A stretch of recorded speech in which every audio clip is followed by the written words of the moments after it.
Olá, queridos amigos, já estamos de volta e nós teremos hoje a nossa aula de sistema respiratório. Nessa aula, nós vamos falar sobre grandes características e algumas curiosidades também que acontecem no nosso sistema respiratório. Eu quero que você, no final dessa aula de hoje, saiba exatamente o que é hematose, como acontece a hematose e como que os gases são transportados no seu sistema circulatório. Então, vamos falar sobre todos esses assuntos e vamos juntos, vamos lá para o slide direto? Tá aqui, ó, nosso slide de abertura, falando exatamente sobre sistema respiratório.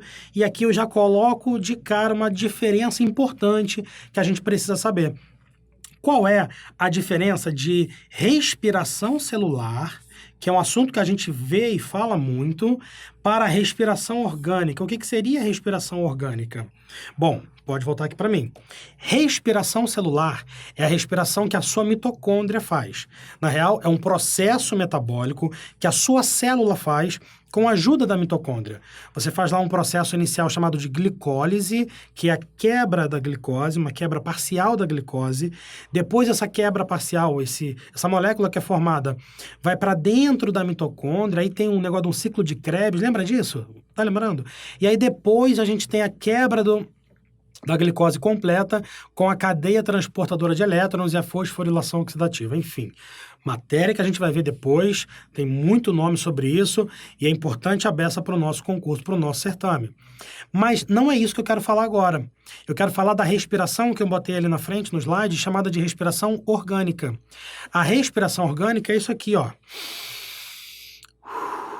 Inspiração, expiração. Isso é respiração orgânica, que inclusive na medicina também é chamada de ventilação. Essa daí, ela é determinada, ela é garantida através de músculos que nós temos na nossa barriga, como o diafragma, como o músculo intercostal, os músculos intercostais, graças aos nossos pulmões, com o ar passando pela nossa traqueia. Dessa forma, a gente tem essa respiração orgânica. É sobre essa que a gente vai falar a aula de hoje, que a gente vai falar sobre os detalhes que acontecem. Bom, eu quero que você conheça quais são os tipos de respiração que existem na natureza. Porque essa que eu fiz agora, mostrando para vocês, é a nossa. É a nossa respiração que é feita pelo nosso pulmão. Mas existem outros animais que não têm pulmão, que não tiram ar diretamente da atmosfera como a gente. Tem animais, por exemplo, que tiram ar da água, e aí a respiração deles é chamada de branquial. Mas não existe só essas duas, não. Eu vou escrever para você quais são os tipos, quais animais que possuem agora aqui no slide. Vamos lá? Tá aqui, ó. Tipos de respiração, eu vou deixar escrito aqui embaixo. Vou botar aqui, ó, como tipo 1, uma respiração chamada de cutânea. É uma respiração que acontece pela pele. É uma respiração que é realizada por animais muito simples, como, por exemplo, os plateumintos, mas também pode ser feita por animais mais complexos, como, por exemplo, os sapos, que são animais vertebrados, inclusive. Deixa eu botar esses dois exemplos aqui, ó. Plateumintos, são vermes achatados, e os anfíbios, que são sapos e são vertebrados e tudo mais. Esses aí fazem respiração cutânea. Pode voltar aqui para mim? Uma curiosidade sobre respiração cutânea. É necessário que a pele desses animais esteja sempre úmida para que o ar que está na atmosfera, para que o gás que está na atmosfera consiga se difundir para a água daquela pele e, aos poucos, ele se difunda para dentro do corpo daquele animal. Existem dois tipos de respiração cutânea, uma que é direta e a outra que é indireta. A direta é que o gás passa direto para os tecidos. Isso é ruim, porque limita um pouco o tamanho do animal, já que tem tecidos que ficam muito dentro e não conseguem receber gás, ou recebem pouco. E tem a indireta, em que o gás passa da pele para o sangue do animal. E aí, esse animal consegue transportar melhor esse gás dentro do corpo dele. A grande vantagem desse tipo de respiração, a indireta, cutânea indireta, é que o animal consegue ter tamanho maior, por exemplo, já que tem mais possibilidade de transportar os gases por todas as células que ele possui. Só que tem uma curiosidade evolutiva em relação a isso. Os animais, para transportar gases pelo sangue dele ou por qualquer líquido dentro do corpo, eles precisaram apresentar, ao longo da evolução, proteínas ou estruturas que segurem esse gás dentro do líquido. Porque na química a gente aprende que os gases não são bons, não se solubilizam bem dentro de líquidos. O oxigênio não se solubiliza bem na água, o gás carbônico também não. Então, são as proteínas transportadoras que esses animais possuem. A nossa proteína transportadora, que a gente vai falar bastante sobre ela na aula de hoje, se chama hemoglobina, mas ela não é a única que tem na natureza. Existe a hemocianina, hemoeritrina, cloorcruorina. Dependendo de qual animal a gente estiver falando, uma proteína dessa a gente vai apresentar, ou até mais do que uma. E isso é o que dá cor ao sangue. Tem sangue azulado, tem sangue esverdeado, tem sangue vermelho claro, tudo por conta desse tipo de proteína que possuímos, que nós temos. A nossa proteína deixa o nosso sangue avermelhado, um vermelho escuro, um vermelho forte, por conta da presença de ferro nessa proteína. E é esse ferro que se liga com o oxigênio, ou com o gás carbônico, ou com os outros gases que nós, eventualmente, botamos para dentro da gente. Vamos lá para o slide, porque eu quero botar os outros tipos de respiração. A segunda que eu quero deixar aqui é a respiração traqueal, que é um tipo de respiração que os insetos possuem. É um sistema de tubos que leva o gás diretamente para os músculos desses animais. A outra que existe é a filotraqueal, que a gente encontra em aracnídeos, as aranhas. A grande diferença da primeira para a segunda, né, quer dizer, da segunda para a terceira na minha lista, é que a segunda, ela é direta e a terceira, ela é indireta. Então, deixa eu botar aqui, ó, aracnídeos. Aracnídeos. E a quarta, eu já vou deixar escrito aqui também, é a que os animais aquáticos possuem, que é a branquial, feita aí por peixes, por animais aquáticos como siri, camarão, que não são peixes, né? São crustáceos. Deixa eu voltar aqui para cá e aí vou botar os crustáceos aqui também. Beleza, galera? Muito bom. Do seu lado direito, a gente tem uma amostra de como é que é o nosso sistema respiratório. Então, temos a cavidade nasal lá em cima, temos a faringe dividida em oro e nasofaringe, oro a parte de baixo, naso a parte de cima, a laringe, que já é uma parte inicial do tubo de descida do ar, a traqueia, que é o tubo de descida do ar, que é totalmente revestida por anéis cartilaginosos, que a mantém aberta. E aí depois a ramificação, passei de novo, hein? A ramificação da traqueia, que é o brônquio. Então a gente tem o brônquio esquerdo, aqui no caso que eu estou desenhando é o direito, e aqui o brônquio esquerdo. E aí, dentro do pulmão já, nós temos os bronquíolos. Os bronquíolos, como você está vendo, eles levam o ar direto para dentro dos pulmões, ok? E aí nós temos dois grandes pulmões responsáveis pela respiração. E o coração fica ali no meio, show de bola, volta para mim. Bom, a gente sabe que animais terrestres, preferencialmente, eles respiram por pulmões, ok? Esses pulmões, eles não são iguais, todos eles. O nosso pulmão, ele é chamado de pulmão alveolar. Isso significa que ele é feito por vários pequenos alvéolos, ele é repleto de pequenos alvéolos dentro dele. Enquanto o pulmão do sapo, porque o sapo ele é um animal terrestre, na verdade ele é anfíbio, né? Ele vive meio na água, meio na terra, ele é um semi-aquático, e aí ele também tem pulmão. O sapo ele respira pela pele, como a gente falou, mas ele também respira pelo pulmão. Ele respira mais pela pele do que pelo pulmão, porque o pulmão dele é um pulmão muito incipiente, é um pulmão muito primitivo. É chamado de pulmão saculiforme. Dentro do pulmão do sapo, a gente observa que é somente uma membrana lisa. Isso faz com que ele não tenha uma grande superfície de contato com o ar. O nosso é bem diferente. O nosso pulmão, chamado de pulmão alveolar, olha aqui no slide rapidinho. Esse, você vê aí que ele já é bem grande, né? Mas olha como é que ele é por dentro. Tem muitos bronquíolos e os bronquíolos todos, eles levam para os alvéolos pulmonares, que são esses daqui, ó. Tá vendo? E cada bolinha dessa, tá? É um alvéolo pulmonar. Ou seja, nós temos muitos alvéolos pulmonares. Vou passar aqui rapidinho o slide, só para você ver, olha só, ver se você vê a diferença aí. O que que você está percebendo? Que os alvéolos pulmonares, eles são cheios de vasos sanguíneos. Então, além de serem várias bolinhas que ficam cheias de ar quando você respira, chegando a cada bolinha dessa, tem uma grande quantidade de vasos sanguíneos. Aí são azuis e também são vermelhos. Pode voltar para mim? Por que que a gente representa com azul e vermelho? Para representar e mostrar para você o que que é vaso venoso e o que que é vaso sanguíneo arterial. É uma espécie de consenso. A gente vê nas provas, inclusive, que os vermelhos representam os vasos arteriais e os azuis, os venosos, ok? O que que eu quero que você saiba sobre esse conceito de arterial e venoso? Que vaso sanguíneo ou vaso arterial é aquele que carrega uma grande quantidade de oxigênio e venoso é aquele que carrega uma grande quantidade de gás carbônico. Eu vou escrever isso para você ter no slide. Vamos lá? Tá aqui, ó. Arterial. Vou até escrever de vermelho, ó. A arterial é o vaso sanguíneo, que tem uma grande concentração de oxigênio. Isso aqui são duas chaves, tá? Para representar a concentração. E, vou escrever de azul aqui, vasos venosos são aqueles que têm uma grande concentração de gás carbônico. Vou aproveitar aqui o meu esquema e vou botar o seguinte: quando o vaso venoso tem uma grande concentração de gás carbônico, fatalmente ele tem uma pequena concentração de O2. Assim como o de cima também é verdadeiro. Ele tem uma pequena concentração de gás carbônico. Beleza?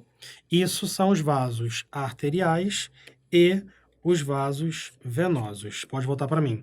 Observe que eu não falei artéria e veia, porque a gente já deve ter ouvido falar que artéria é aquela ou aquele vaso que transporta sangue arterial. Tá errado. Não tá certo. Porque existem exceções. Na pequena circulação isso se alterna. A gente vai ver na aula de sistema circulatório isso. Então não grave, não estude desse jeito que está totalmente errado. Isso vira pegadinha de prova, inclusive. Saiba que vaso arterial transporta sangue arterial. Vaso venoso transporta sangue venoso. Pô, Feitosa, mas tem um vaso que se chama artéria. E, caraca, não dá para fazer relação direta? Não, não dá. Não dá porque vai dar ruim por causa da exceção.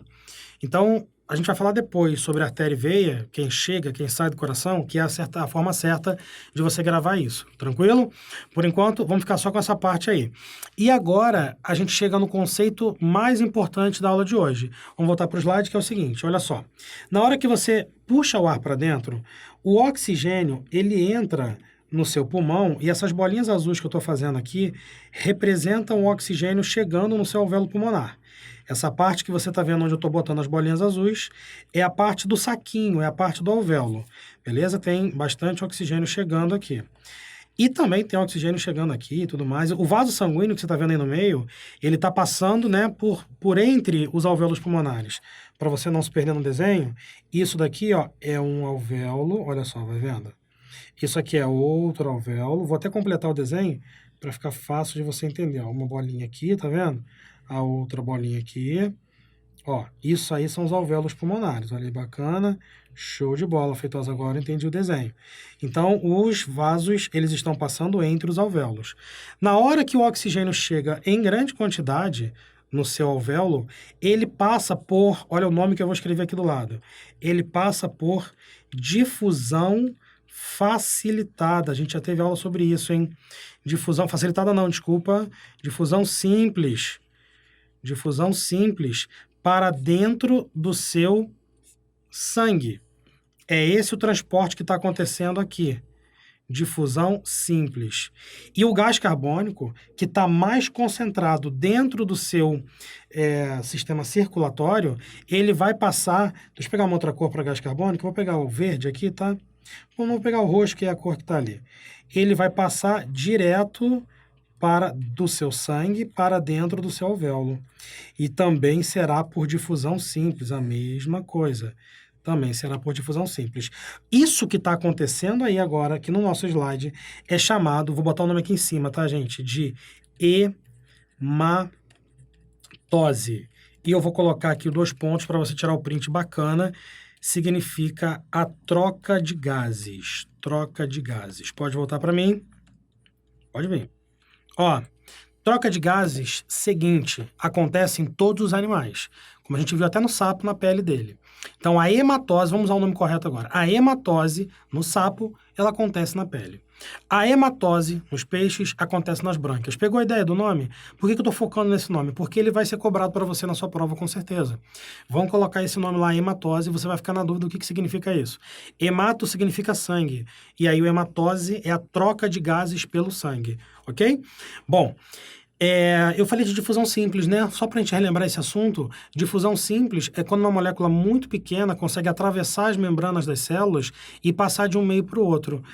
No caso dos gases, eles são muito pequenos e eles conseguem atravessar aquele mar de gordura que é a membrana plasmática, sozinhos, sem ajuda de nenhuma proteína. Isso é ótimo porque a gente consegue puxar ar e jogar ar para fora sem gastar energia. Seria muito ruim se gastássemos uma grande quantidade de energia para fazer esse procedimento. Ok? E aí, só mais uma informação importantíssima antes de eu passar para os próximos slides. Na verdade, vou até passar assim. Olha aqui comigo. A composição do ar. A composição do ar, ela é muito importante você saber para que você consiga compreender como que essa difusão simples ocorre. Nós temos no ar uma grande quantidade de gases. E eles estão distribuídos mais ou menos da seguinte forma. Nitrogênio é o gás com maior concentração na atmosfera, o gás nitrogênio. Depois, na sequência, o gás com a maior concentração é o oxigênio, O2, ok? Depois, na sequência, são outros gases, como, por exemplo, o CO2, desse jeito aí. Deixa eu botar um sinal de maior que, porque a composição de nitrogênio é maior que de O2, que é maior que de gás carbônico. Volta para mim. A proporção é desleal.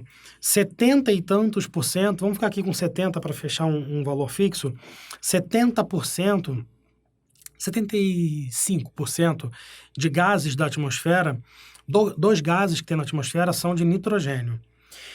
23, 25% dos gases, né? 25 não, só vou acabar com a porcentagem toda. 23% dos gases são oxigênio, ok? E o restante, que fica aí, esses 2, 3%, são dos outros gases. A quantidade de gás carbônico que tem na atmosfera é pequeniníssima, é em torno de 0,3 ou 0,2% da atmosfera é composta de gás carbônico. Ou seja, quando você puxa o ar para dentro de você, através da sua respiração orgânica, você está puxando praticamente só nitrogênio. E, claro, uma grande quantidade também de oxigênio e pequeniníssima quantidade de gás carbônico. É por isso que esse ar, quando entra em você e encontra um vaso sanguíneo cheio de gás carbônico, esse gás carbônico vaza do sangue para dentro do alvéolo e você devolve para a atmosfera mais gás carbônico do que você puxou.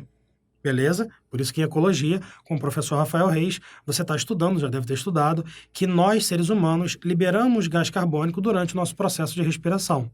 Agora, quando você puxa esse ar, você também está puxando 20 e tantos por cento de tudo que você puxou é oxigênio. Quando esse sangue passa pelo alvéolo pulmonar, é um sangue venoso, é um sangue, como a gente viu no slide anterior, pobre em oxigênio. Fica fácil dessa grande quantidade de oxigênio invadir o seu sangue, fazendo a hematose perfeita que a gente precisa. Então, a parte da difusão simples você já entendeu. Como que o oxigênio entra e como que o gás carbônico sai. Daqui a pouco a gente vai falar melhor como que acontece o transporte desses gases pelo sangue. Tudo bem? Antes de eu falar essa parte que é mais complicada do transporte, olha no slide aí. Aqui nós temos uma explicação de como funciona a ventilação pulmonar, aquela que eu havia citado para vocês antes. Como é que o seu pulmão consegue inflar-se, puxando o ar para dentro? Ok? Observa que tem uma seta azul, tá? Para baixo e para cima, e essa seta está se referindo a essa linha que eu estou pintando de preto aqui. Eu vou pintar mais grossa para você ver. Essa linha que eu estou pintando aqui. Cara, essa linha, ela representa um músculo que a gente tem aqui nessa posição. Se você canta, se você assiste The Voice, você já deve ter ouvido falar desse músculo.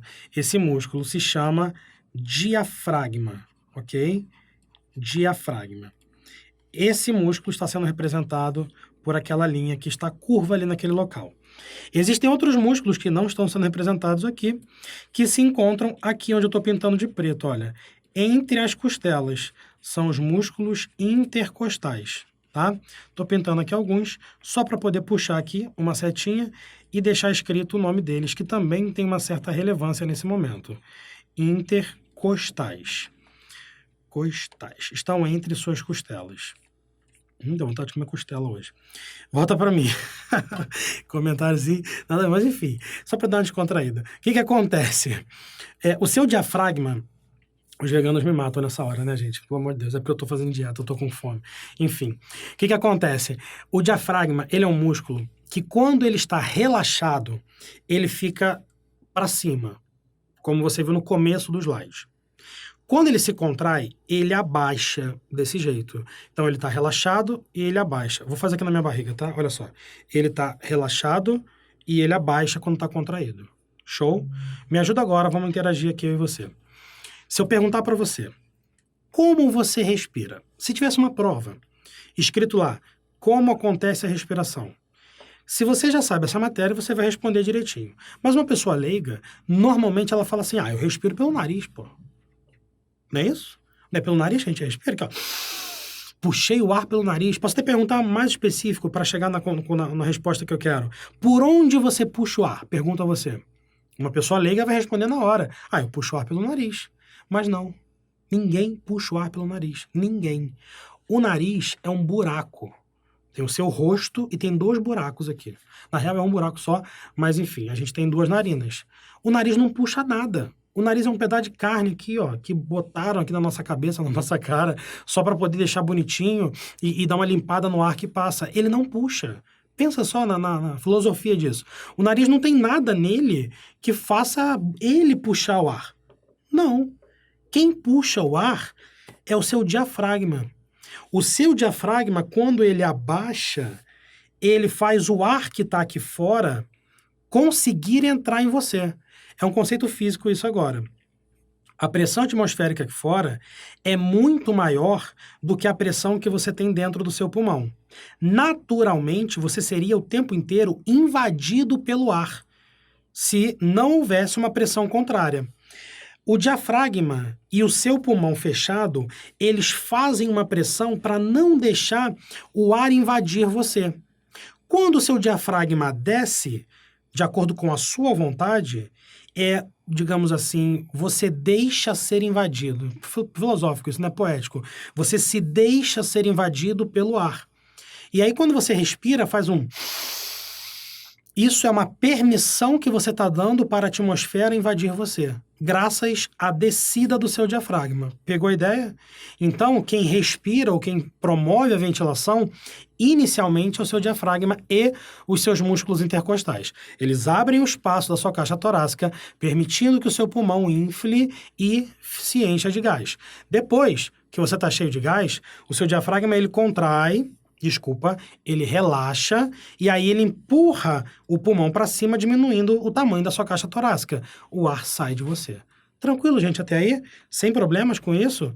Muito bom, porque agora, fica aqui comigo, a gente vai para a parte mais complicada. Aqui eu vou fazer um esqueminha separando o que seria o alvéolo pulmonar. Eu vou colocar aqui do lado esquerdo, ok? O alvéolo pulmonar.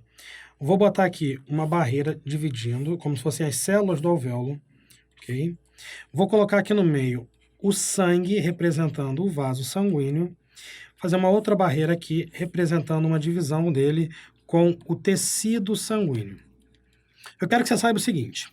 Quando o sangue chega no alvéolo pulmonar, tem uma hemácia, que é aquela célula vermelha. E dentro dela existe a hemoglobina. A hemoglobina, ela se liga com o oxigênio. Deixa eu pegar aqui o azulzinho. Ó. Ela se liga com o oxigênio que está no alvéolo e que passa para dentro dela. E aí a gente tem a formação de HbO2, que é a hemoglobina oxigenada. Quando essa hemoglobina ela chega lá no tecido, vou botar ela aqui na frente, já chegando no tecido. Esse HBO2, ele doa esse oxigênio para os tecidos, por exemplo, musculares. E aí a gente tem oxigênio chegando nos tecidos. Aí a gente já entendeu como que o oxigênio chegou, ou saiu do sangue e chegou até o tecido. Só que na hora que ela chega no tecido, ela encontra um ambiente com uma grande quantidade de gás carbônico. Esse gás carbônico, vou botar aqui, ó, roxinho, CO2, ele vai passar para dentro da hemoglobina. E ao passar para dentro da hemoglobina, nós teremos a formação de HbCO2, que é chamada de carbohemoglobina. Essa hemoglobina, ela levará agora esse gás carbônico para o sangue que vai para o pulmão. E aí nós teremos uma continuação do ciclo, porque esse ou essa HbCO2 se transformará dentro daquela hemácia em HBO2. E aí, quando ela chega no nosso tecido, é o contrário. A HBO2, a oxihemoglobina, ela se transforma em HbCO2. E aí nós temos novamente aquele ciclo acontecendo.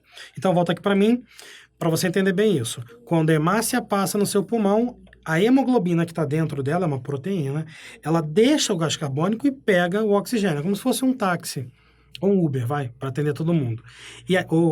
Pode falar o nome? Não pode, não. Dos outros aplicativos. E aí, na hora que ela chega... Aplicativos, vai. Na hora que ela chega no seu pulmão, então ela faz essa troca. Deixa um passageiro, pega outro. Pegou a ideia da analogia? Quando ela vai em direção aos tecidos, ela faz o contrário. Ela deixa o passageiro que ela pegou e transforma e pega o outro passageiro que lá está esperando, que é o gás carbônico. Dessa forma acontece o transporte de oxigênio e gás carbônico. Agora, tem 2 detalhes para a gente terminar a aula de hoje. O primeiro é que o gás carbônico, que é transportado no nosso corpo, a maior parte dele não é transportada desse jeito que eu falei. A maior parte dele é transportada através ou sob a forma de íons bicarbonato, porque acontece uma reação química quando o gás carbônico entra na hemácia. Um pouco mais complexo, mas a gente aqui fala bem aprofundado, então vamos lá para o slide. Olha só, vou até fazer de uma outra cor aqui para chamar a sua atenção, fazer de um verde, tá bom? O gás carbônico, quando ele entra na hemácia, ele se liga com moléculas de água. E isso faz com que ele se transforme em H2CO3, que é o ácido carbônico. O ácido carbônico, ele se dissocia e se transforma em H+, ok? Deixa eu botar aqui embaixo, e HCO3-. Opa, passei, dando spoiler aqui da próxima aula. O HCO3-, ele é o íons bicarbonato. É essa forma aqui que vai ser a principal forma a ser transportada de gás carbônico no nosso sangue. Depois, quando chega lá no alvéolo pulmonar, essa reação química, ela acontece no sentido inverso. E aí a gente tem a formação de gás carbônico, que é liberado para o alvéolo pulmonar. Então, é possível fazer esse transporte graças a essa característica dessa equação química, reação química, ser reversível. Beleza? Muito bem, muito bacana. Volta para mim. Feitosa, qual era a segunda característica importante que você ia falar? O monóxido de carbono. O CO não é um gás que deva estar na nossa corrente sanguínea. Ele é produzido quando acontece uma combustão parcial de determinadas moléculas e aí essa combustão parcial gera o monóxido de carbono, o CO. O CO, ele se liga com a hemoglobina, ele se transforma em carboxihemoglobina, é o HbCO. Sendo que essa ligação que ele faz com ela é uma ligação muito dura, muito resistente, estável. E aí, quando você respira oxigênio, mesmo que tenha uma grande quantidade de oxigênio, você não consegue tirar esse CO da hemoglobina e você acaba morrendo sufocado. Muitos acidentes já aconteceram por conta disso, por pessoas respirarem monóxido de carbono. Então, queridos, muito obrigado por vocês terem assistido até aqui. Acompanhe as nossas próximas aulas desse bloco de fisiologia, que serão muito importantes para a sua prova. Até uma próxima oportunidade. Tchau, tchau.